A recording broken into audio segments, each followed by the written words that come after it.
હાલમાં હાજીપીરથી દેસલપરનું માર્ગનું કામ ચાલુ છે, જેથી આ રસ્તો વાહનોની અવરજવર માટે બંધ કરવામાં આવ્યો છે અને જેના કારણે આ રોડના વૈકલ્પિક માર્ગ તરીકે હાજીપીરથી જારા, લાખાપર, ગડુલી માર્ગ અને અન્ય બે માર્ગને વૈકલ્પિક માર્ગ તરીકે કલેક્ટર દ્વારા જાહેરનામાથી પ્રસિદ્ધ કર્યા છે, જેના કારણે હાલ હાજીપીરથી જારા, લાખાપર, ગડુલી માર્ગ પર ખૂબ મોટી સંખ્યામાં મીઠાના ટ્રેલર અવરજવર કરી રહ્યા છે। આ રસ્તો હાલે નેશનલ હાઈવે તરીકે જાહેર કર્યો છે, પરંતુ આ રસ્તો જે તે સમયે R&B પંચાયત દ્વારા બનાવવામાં આવ્યો છે અને ગામડાનો રસ્તો છે, જે રસ્તા પર ખૂબ ઊંચા ચઢાણ અને ડુંગર આવેલા છે, જે ચઢાણના ચડી શકવાથી દરરોજ એક ગાડી અકસ્માતને ભેટે છે। ઉપરાંત હાજીપીરથી જારા, લાખાપર, ગડુલી માર્ગ પ્રવાસી રૂટનો માર્ગ છે અને હાલે રણોત્સવ ચાલુ છે, જેના કારણે ખૂબ મોટી સંખ્યામાં પ્રવાસીઓ પણ આ રસ્તા પર આવી રહ્યા છે, જેમને પણ ટ્રેલરની અવરજવરના કારણે ખૂબ જ હાલાકીનો સામનો કરવો પડી રહ્યો છે। આ રસ્તા પર ગડુલી તેમજ લાખાપર ગામે રોડ પર જ પ્રાથમિક શાળા આવી છે, જ્યાં નાના બાળકો અભ્યાસ અર્થે જાય છે, ત્યારે આ વાહન સિંગલ પટ્ટી રસ્તા પર પૂર ઝડપે પસાર થાય છે, જેના કારણે વાલીઓને પોતાના બાળકની ચિંતા થઈ રહી છે અને આ સમગ્ર વિસ્તાર ખેતીથી જોડાયેલ છે। હાલ 2 દિવસમાં આ રસ્તા પર મીઠાના ઢગલા થઈ ગયા છે, જેના કારણે પણ આ વિસ્તારની ખેતીને ખૂબ મોટું નુકસાન થવાની ભીતિ છે। મારું નામ મુસા હસન। મુસાભાઈ ક્યાંથી આવો છો ને શું અમે સમસ્યા છે? અમારા લાખાપર ગામથી આવીએ છીએ। અમારી સમસ્યા છે સાહેબ કે અમે 8-10 ગામ છે અને સ્કૂલ રોડ ઉપર સ્કૂલ છે ને છોકરાઓને એટલો તકલીફ છે કે અમે સ્કૂલ બંધ કરશું શું કરીએ, અમારે છોકરા જોખમ થાય એનાથી અમે છોકરાને ના મોકલીએ તો સારું એમ। લગભગ 10 થી 15 ગાડી પલટી મારી ગઈ અમારે એ બાજુ। અમે હમણાં નીકળ્યા તો હમણાં બી એક ગાડી પલટી મારી ગઈ। અમારી પાસે વિડીયો પડ્યા, પ્રૂફ છે। કલેક્ટર સાહેબને આપણે એટલી રજૂઆત છે કે આનો રોડનો બીજી ક્યાંથી કરે। અર્ચન કંપનીની ગાડીઓ એટલો દબોદબ આવે છે કે અમને એટલી તકલીફ પડે છે કે અમે ખેતી ઉપર જઈએ છીએ તો ખેતી ઉપર એટલું નુકસાન થાય। અમારી ખેતીનો તમને વિડીયો અમને પડ્યા છે, અમે ખેતીના વિડીયો બતાવશું। ખાસ કરીને સમજી ગયો ગાડીઓ અમે બાઇક ચલાવીએ છીએ ને બાઇકમાં ઘણા અમને નુકસાન થાય, એટલે ધૂળ ઉડે છે ગાડીઓની ને રસ્તો અમારો સિંગલ પટ્ટી રસ્તો છે, રસ્તો હજી નથી બન્યો। રસ્તો બની જાય ને તો અમે આટલી માંગ ના કરીએ। અમારો ગામનો રસ્તો કેટલા વર્ષો નથી બન્યો? ઓછામાં ઓછો અમારા રસ્તો નથી બન્યો 15 થી 20 વર્ષ થયા। સિંગલ પટ્ટી જ છે? સિંગલ પટ્ટી છે, ગાડીઓ હલવાનું બહુ તકલીફ પડે છે સાહેબ। જે રીતે મુસાભાઈ વાત કરી કે 15-20 વર્ષથી રસ્તો નથી બન્યો, સિંગલ પટ્ટી રસ્તો છે, તો એક બાજુ ગુજરાત અને કચ્છ વિકાસની વાતો કરે છે। આ વિકાસ ન કહેવાય, આ માત્ર કોન્ટ્રાક્ટરના ખીચા ભરવાની વાત છે અને આ અર્ચન કંપનીનો ઘણા સમયથી ત્રાસ છે। ઘણા બધા એક્સિડન્ટ થઈ ગયા, ઓવરલોડ ગાડીઓ પણ જાય છે, એ આરટીઓ અધિકારીને દેખાતી નથી કે વહીવટ બની જાય છે, આવું લોકો કહી રહ્યા છે। આ રસ્તો સિંગલ પટ્ટી રસ્તો છે અને આ રસ્તાની લોડિંગ ક્ષમતા માંડ 10 ટનની છે અને ગડુલી ગામની પાસે આ રસ્તા પરનો પુલ જર્જરિત બની ગયો છે। હાલ આ રસ્તા પર 50 ટન ઉપરના ઓવરલોડ વાહનો પરિવહન કરી રહ્યા છે, જેના કારણે ગંભીરા બ્રિજ જેવી મોટી દુર્ઘટના બનવાની પૂરી સંભાવના છે, જેથી આ રસ્તા પર મોટા અકસ્માતની ઘટના બને તે પહેલા આ અંગે ચોક્કસથી વિચારવું ખૂબ જરૂરી છે, જેથી કચ્છ કલેક્ટરને આવેદનપત્ર પાઠવી રજૂઆત કરવામાં આવી હતી કે હકીકતમાં આ રસ્તો નાની ગાડીના પરિવહન પૂરતો મર્યાદિત છે, જેથી આ રસ્તાના જાહેરનામાને રદ કરવામાં આવે।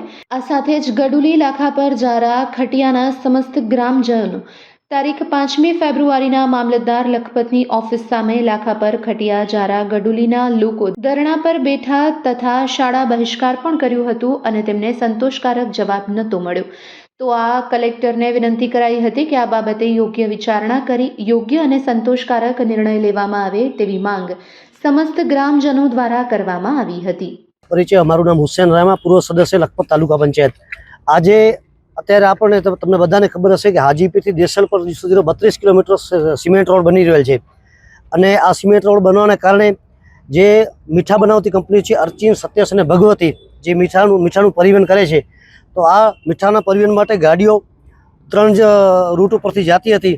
જે એક રૂટ હતો ભુજ મુન્દ્રાથી ખાવડા જવા માટે, એક રૂટ સણોસરા અને એક રૂટ જખૌ પોર્ટ માટે। માનનીય કલેક્ટર સાહેબ શ્રીએ રોડ બનતા એક જાહેરનામું પ્રસિદ્ધ કર્યું છે અને વૈકલ્પિક માર્ગ તરીકે 3 રોડ બતાવે છે, જે કંડલા અને મુન્દ્રા મીઠાની ગાડીઓ પરિવહન કરી જાય છે એના માટે ધોરડોથી ખાવડાથી। બીજો રૂટ આપ્યો હતો જે સણોસરા, જે મીઠાનું લોડિંગ થાય છે ટ્રેન મારફતે, એના માટે નરા થઈ, દયાપર થઈ અને કોટડા જળોદરથી ઉખેડાવાળો, અને ત્રીજો રૂટ જે જખૌ જાય છે એના માટે હાજીપીરથી, જારાથી, લાખાપરથી ગડુલી રૂટ આપ્યો હતો। પરંતુ લાખાપરથી જારા અને ગડુલી વચ્ચે આ ગાડીઓ કમસે કમ 50 ટનવાળી ગાડીઓ છે અને રોડની ક્ષમતા માત્ર 10 ટનની છે।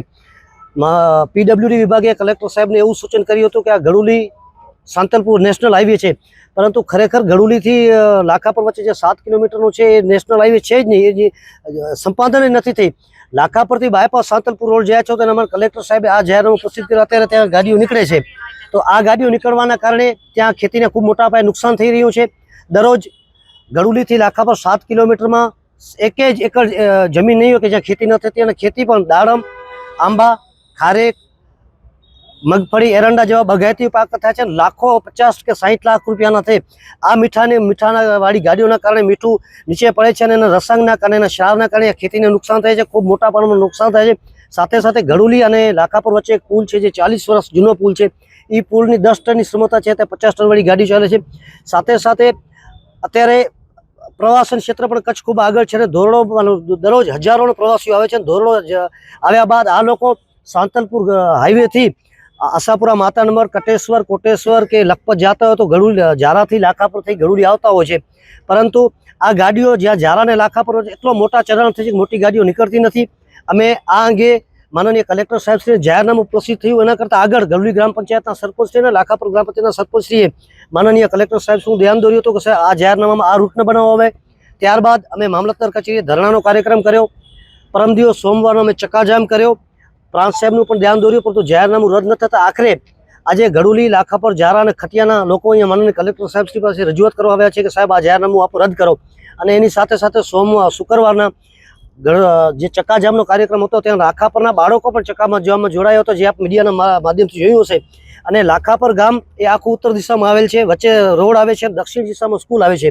લાખાપર ગામમાં અત્યારે ઓન રેકોર્ડ 226 છોકરાઓ અભ્યાસ કરે છે. આ છોકરાઓ દિવસમાં 3 વાર રોડ ક્રોસ કરે છે. કોઈ મોટી જાનહાની કે ઘટના બને એનો પણ ભય સતાવી રહ્યો છે. સાથે સાથે ગડુલીમાં પણ સેમ આ જ પોઝિશન છે. અને સાથે સાથે આ રોડ જે ગડુલીથી લાખાપર જારા જાય છે તે જારા BSFની ચોકી છે, એ ચોકી પર આ ચોકી જે છે એના જવા માટે પણ આજ ગડુલી લાખાપર રોડ છે. બંને રોડની આ 7 કિલોમીટર રોડની વચ્ચે દિવાલો હોવાના કારણે ખૂબ જ ટ્રાફિક જામ થાય છે. પરમ દિવસ 6 કલાક ટ્રાફિક જામ રહ્યો હતો. ગઈકાલે રાતે પણ મહારાષ્ટ્ર પાસિંગની એક ગાડી આખી પલટી મારી ગઈ છે પ્રવાસીઓની, અને ભગવાને કરી કોઈ જાનહાની નથી થઈ. પરંતુ અમારી કલેક્ટર સાહેબશ્રીને અત્યારે અમે PWDના નાયબ સાહેબને પણ મળ્યા, અને નાયબ સાહેબે ખૂબ હકારાત્મક પ્રતિસાદ આપ્યો છે અને કલેક્ટર સાહેબ પાસે અત્યારે મિટિંગ કરે છે. એટલે આ મુદ્દે અમે રજૂઆત કરવા આવ્યા હતા. પત્રકાર મિત્રોને પણ મારી આપને વિનંતી છે કે આપ લોકશાહીની ચોથી જાગી છો, આપ પણ તંત્રનું ચોક્કસ રીતે ધ્યાન દોરશો એવી ગ્રામજનો આપની પાસે આશા રાખીએ છીએ. ધન્યવાદ.